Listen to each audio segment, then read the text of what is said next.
नमस्कार. शब्दातील मी या माझ्या यूट्यूब चॅनलमध्ये आणि मनेश्वराच्या या माझ्या कविता संग्रहामध्ये मी डॉक्टर अर्चना आपलं मनापासून स्वागत करते.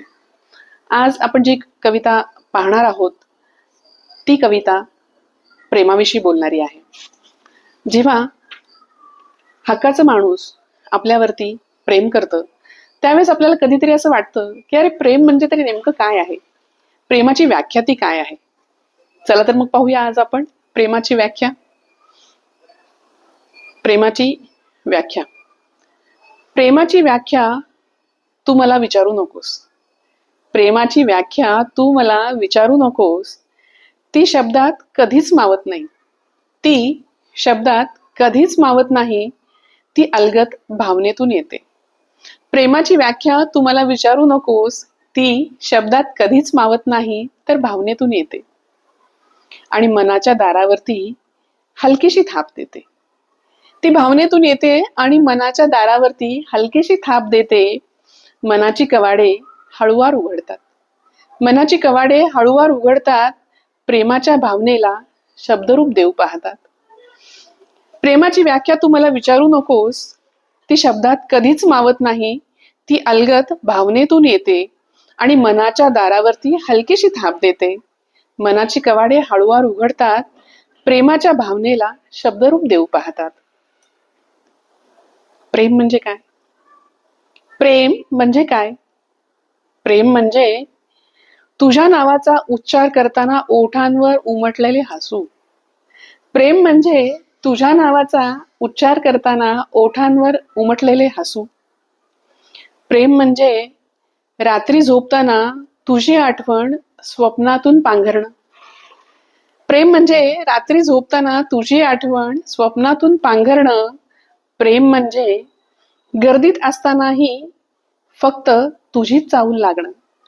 प्रेम म्हणजे गर्दीत असताना सुद्धा तुझीच चाहूल लागणं. प्रेम म्हणजे तू रागावलास तरी तुझ्यातलं माझं हक्काचं स्थान तुझ्या रागात सुद्धा दिसणं. प्रेम म्हणजे तू रागावलास तरी तुझ्यातलं माझं हक्काचं स्थान तुझ्या रागात सुद्धा दिसणं. प्रेम म्हणजे तुझ्या डोळ्यात स्वतःला पाहून स्वतःवर प्रेम करायला शिकणं. प्रेम म्हणजे तुझ्या डोळ्यात स्वतःला पाहून स्वतःवरती प्रेम करायला शिकणं. प्रेम म्हणजे तुझ्या सोबत असताना वेळ थांबावा असं वाटणं.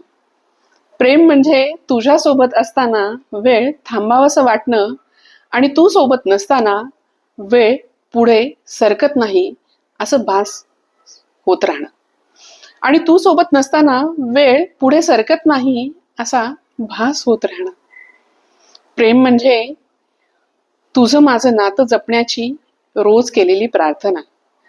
प्रेम म्हणजे तुझं माझं नातं जपण्याची रोज केलेली प्रार्थना. तुझे स्वप्न सत्यात उतरण्यासाठी स्वामींसमोर मांडलेली अर्चना. प्रेम म्हणजे तुझं माझं नातं जपण्याची रोज केलेली प्रार्थना. तुझे स्वप्न सत्यात उतरवण्यासाठी स्वामींसमोर मांडलेली अर्चना. खरं सांगू का, प्रेमाची कहाणी तशी मोठी नसते. खरं सांगू का, प्रेमाची कहाणी तशी मोठी नसते. ती फक्त दोन हृदयांच्या ठोक्यांमध्ये साठलेली असते. खरं सांगू का, प्रेमाची कहाणी तशी मोठी नसते.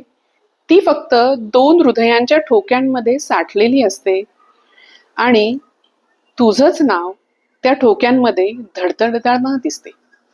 आणि तुझंच नाव त्या ठोक्यांमध्ये धडधडताना दिसते.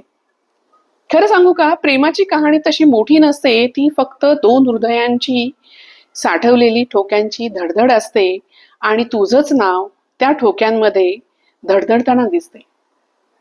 प्रेमाची व्याख्या तू मला विचारू नकोस. ती शब्दात कधी मावतच नाही. ती अलगद भावनेतून येते. मला असं वाटतंय प्रेम, प्रेमाची व्याख्या, प्रेमाची परिभाषा, प्रेमाचा अर्थ माझ्या ह्या 4 ओळीतून समजणं थोडं सोपं झालं असेल. चला तर मग पुन्हा भेटू पुढच्या गुरुवारी. तोपर्यंत धन्यवाद.